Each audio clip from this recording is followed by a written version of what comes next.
Next up, it's the moment we've all been waiting for. Every year this comes around, and every year we're amazed to see what people, media owners, are doing around the world in terms of innovation. So to talk to us about the top innovations in media from around the world, please welcome from Innovation Media Consulting, John Wilpers. John.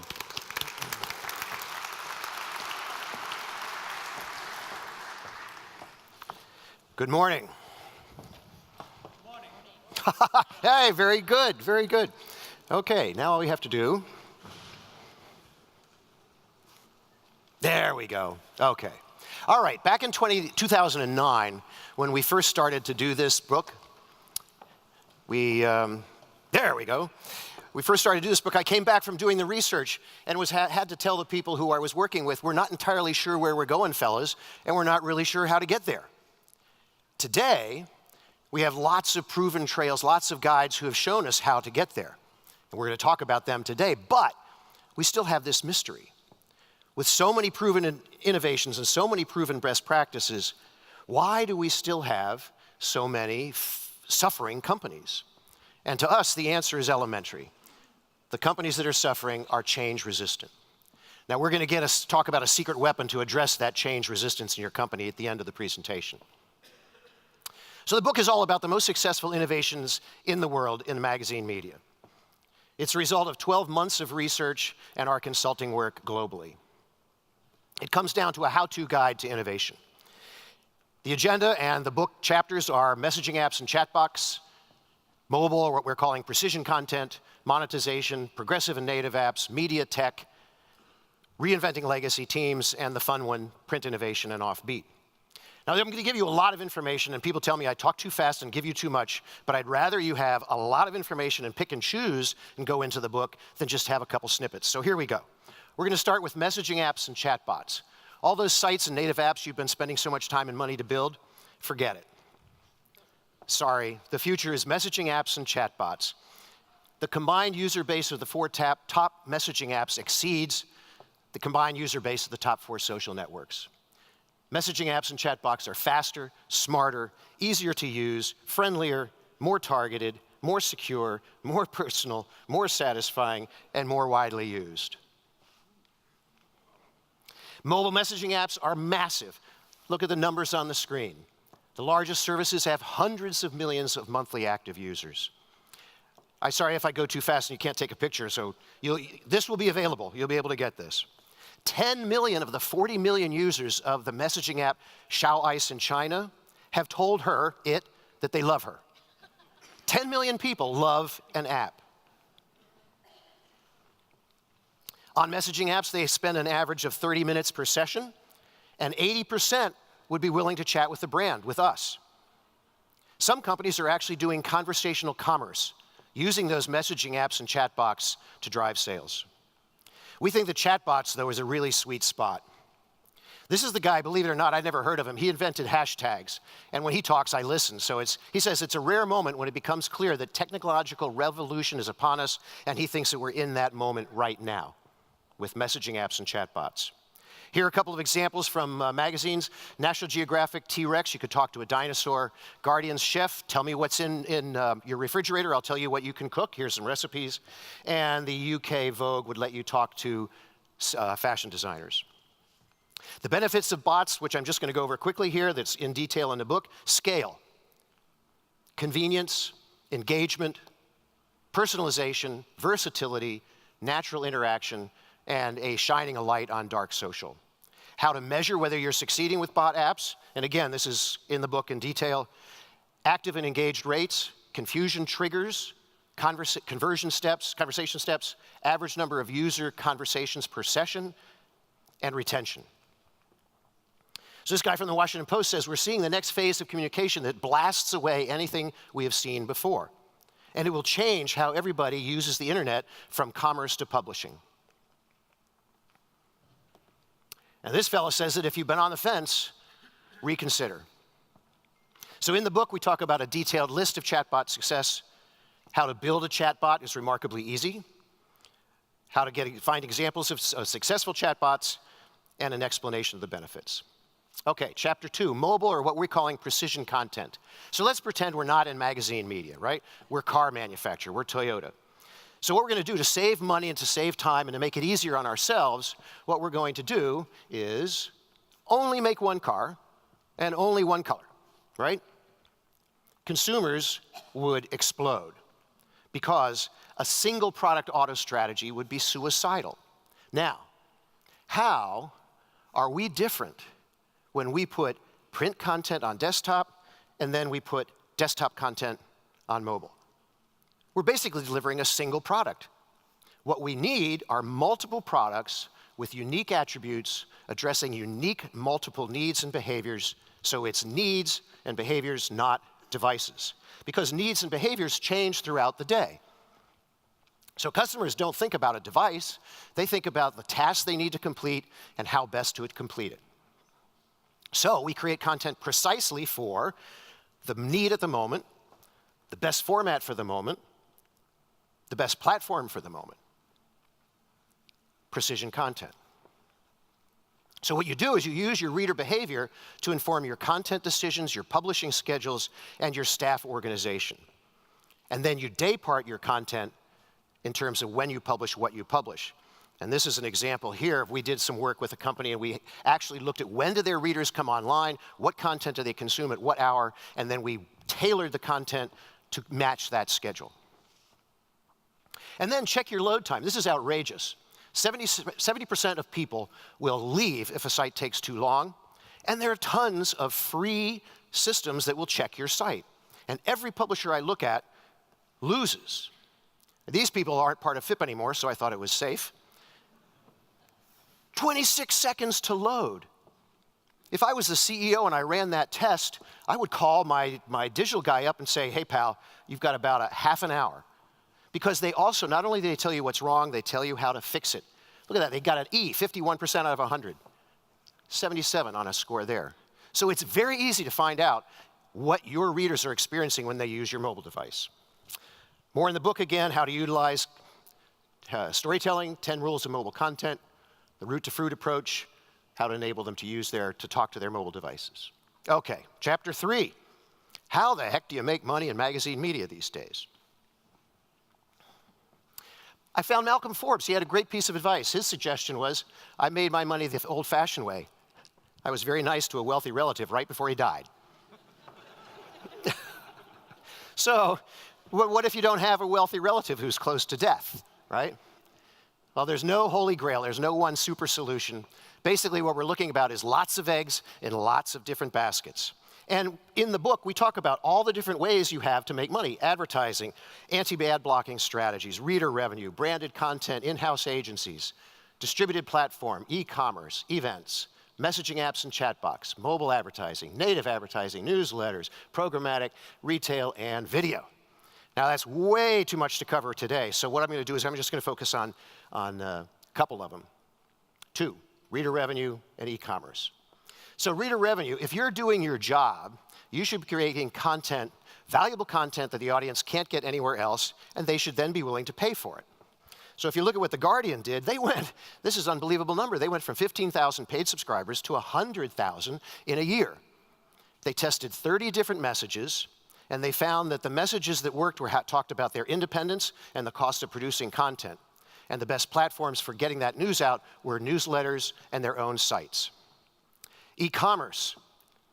The Strategist and many others have been doing service journalism for a long time, but never attached commerce to it. So now The Strategist, which is a New York Magazine feature, is edited by people, not robots, offers the most useful expert recommendations for things to buy, and then enables you to buy them, and the company makes money.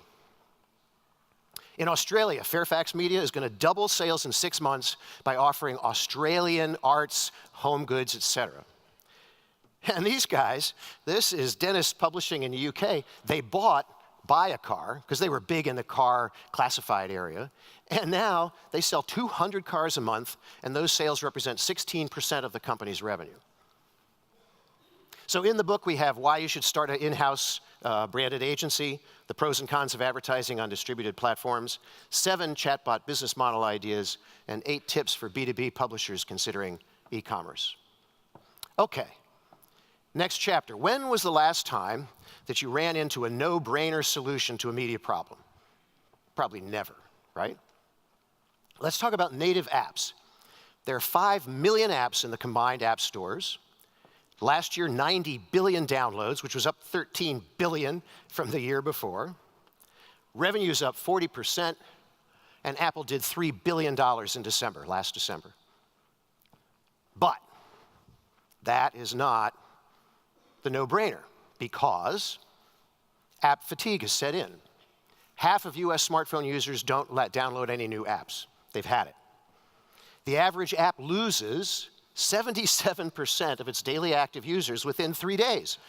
You download it, gone. In 30 days, 90% are gone, and by 3 months, 95%.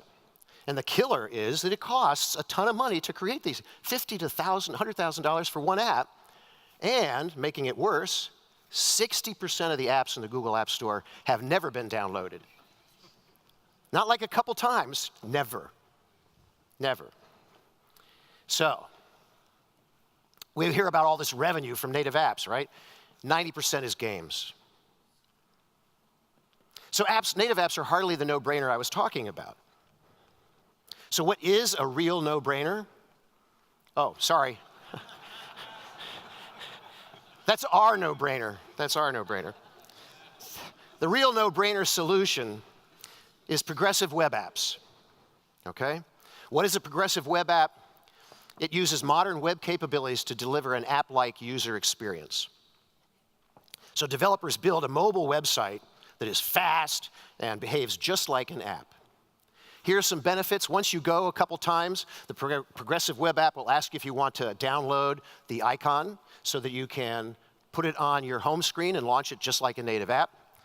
Get a splash page, and then it will work offline with a script called service workers. So you can not be online like you are with native apps, and it'll still work. 17 reasons going to fly through these. Far less expensive than a native app, connectivity independent, familiar app-like user experience, extremely low data usage, no in-app store submission. You don't have to submit it and wait and see what happens. Frictionless regular updates, they just happen and you're notified. Improved performance, they're discoverable. You're not discoverable. All your content that's on a native app is not discoverable. Fast, easy installation, automatic prompts to install, shareable content. Again, the content you put on your native app cannot be shared. Greater reach, push notifications, business model freedom. Don't pay anybody. You don't share your revenue with anybody.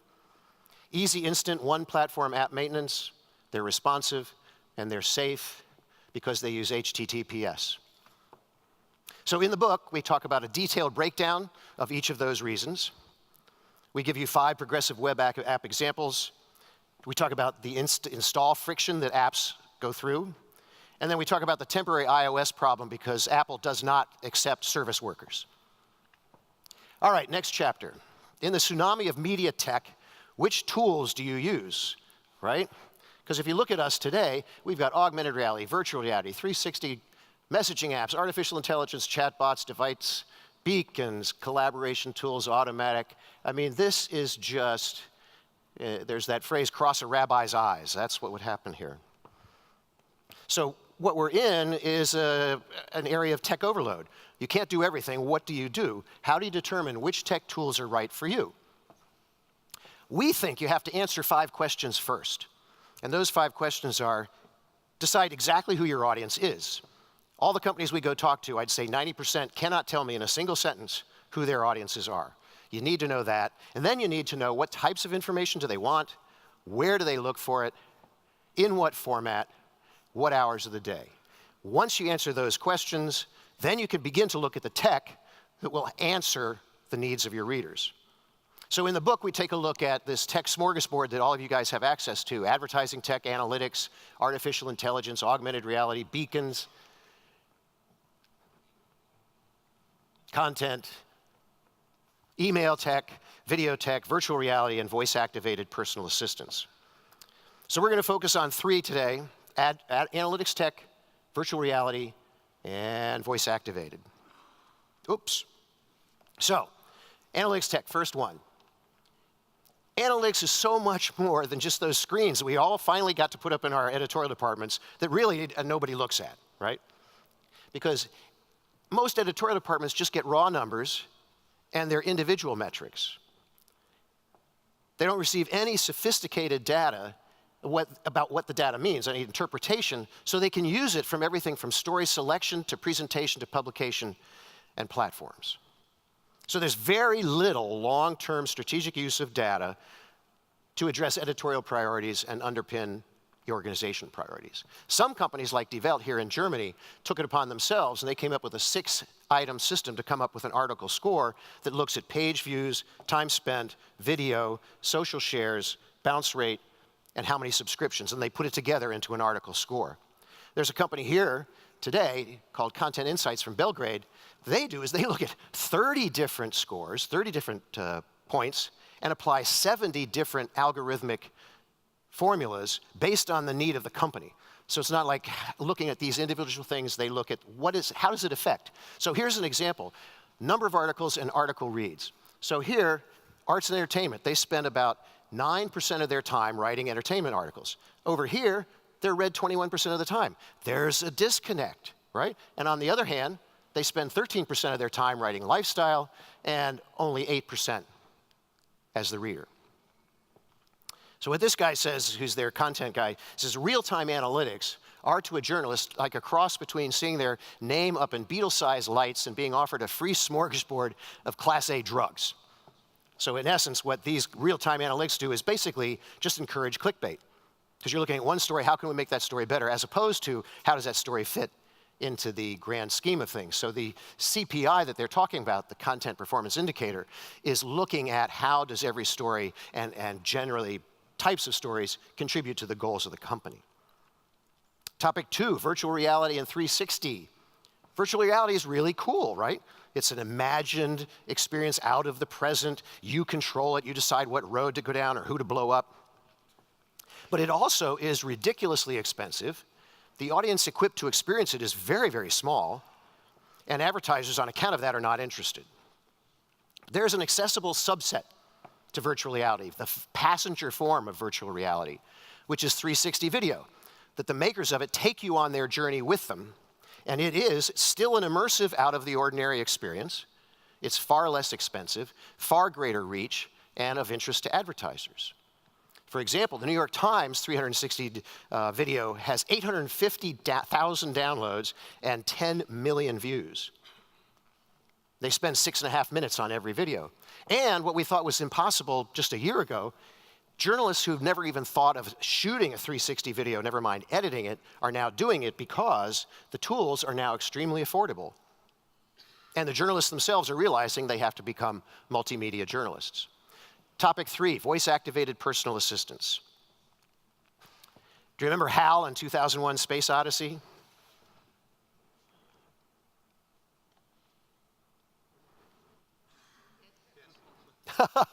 Okay, we all remember it. Basically, he is saying, Hal, open the door, and Hal says, I'm sorry, I can't do that because I heard that you and Frank were going to shut me down. And so our poor guy is left out in that little pod while Hal is running the spaceship. Okay, so now we can actually have our own Hal, which hopefully is more controllable.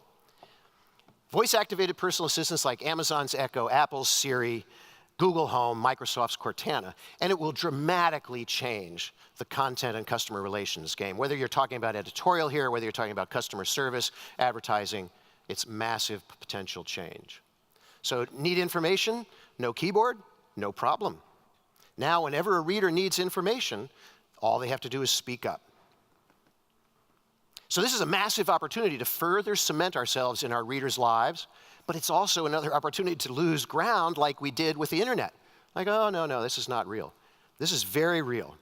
Amazon Echo already offers 900 functions, and these are just a few. 900 functions. We should be on there. Almost no matter who we are, we should be on there. And readers are actually ahead of us. Google says that 20% of all mobile search now is voice, and ComScore says that by 2020, 50% of mobile search will be voice. So how would it work for us? Well, a publisher, Bon Appetit, Food and Wine, would create a recipe of the day, be loaded onto Alexa. You could say, hey, Alexa, what's the recipe of the day? If you liked it, You'd say, put me in touch with the chef, or I want to talk to the chef. And you'd be talking to an artificial intelligence chef bot that, because it's artificial intelligence and has all this stuff, will know more than the chef himself. And then the Amazon drone would deliver the ingredients safely. in 30 seconds. Within 30 minutes of placing the order, 30 minutes. the customer receives their package. Little scary. So more in the book: ad tech, augmented reality, beacons, content tech, email, video. Okay, the secret weapon to deal with the companies that are having trouble changing. Basically, we haven't had a good record at peaceful evolution, so it's time for a radical revolution. It just hasn't worked. It's time to get radical here. So we say, you got to start by blowing everything up. Blow up the jobs descriptions, the workflows, the old teams, the publishing schedules, the charts, even the office space. And nobody and nothing can be exempt. Not because this person's been around a long time or we really like her. Everybody has to be part of it. Because without a wholehearted, unflinching commitment, every organizational effort will fail. And as a matter of fact, 77% do. So what happens when you fail? You're in worse shape. Problems are not solved, and the staff is pissed, right? And any subsequent reorganization is going to run into that. So here are our rules for success in reorganizing. Take the long view, interview everybody in the company and out, involve everybody in the process, including the solutions, deliver results early and often and publicly, accept that you don't have the talent you'll have to train or hire, ID reasons for resistance and meet them up front, in advance set metrics to measure success, reach out regularly, create backup plans. So in the book we talk about, there we go, building blocks of successful teams, a look at innovation at the times, and a look at a 90-year-old company doing it. Fun chapter. This is what wacky stuff we found. So for example, a company in Croatia created a cookbook with thermoreactive ink, which meant you had to actually put the cookbook in the oven at a temperature of 100 degrees for 10 minutes, and if you didn't do it right, the book would either not be readable or it would burst into flames. Okay? In Japan, Nestle created a hologram, which they sent to students, and it had chocolate and stuff, but it also had this sheet that if you folded into a triangle, put it onto an iPhone, you could see the band play. A newspaper created a mosquito-repellent newspaper by using citronella and ink. And billboards. They had an expanded press run, but they still sold out by 10 a.m., and they had a huge increase in sales. So again, more fun stuff in the book. And so there it is. This is the sampling of the best innovations in the world. But before we go, I have one simple question. Why the heck do we go to conferences like this? Because we all come back from conferences excited and pumped up, really motivated. We print out our notes. We put them in a special place on our desk. Then the real world kicks in. And so we get busy and we have to move the notes to a special place on our shelf. Okay? After a year, they move to a special place in the recycling bin. And we go back to doing things the same old way. We can't afford to do things the same old way anymore. So I'd like to break the pattern today and ask you all to stand up. Just move, get the blood moving if nothing else. Okay. Raise your right hand. Repeat after me. I, say your name. Do solemnly swear to return to my office next week and do something differently based on what I learn here today and tomorrow. I will execute this solemn duty, or I will have to accept a guest editor to direct my next edition. But wait, this guest editor will be a man with massive magazine experience and lots of good words. Here he is.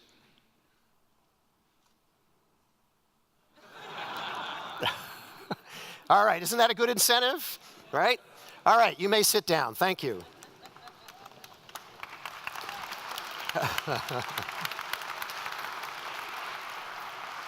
Both of his magazines failed. No surprise. Quick, before I go, just a quick word about us. I don't just write 48,513 words for this book. Basically, we're in the consulting business. We are global experts at helping media companies innovate. We are enablers of change. And when we do it, we involve the entire staff. So what we do is we transform everybody in the building from victims of change to leaders of change. Okay, these are some of our former clients. So you can also order a copy of the book here, and today only and tomorrow we have a super discount, okay? And we'll even sign them or something if you want. Okay, thank you very, very much. I appreciate it. And don't forget your pledge.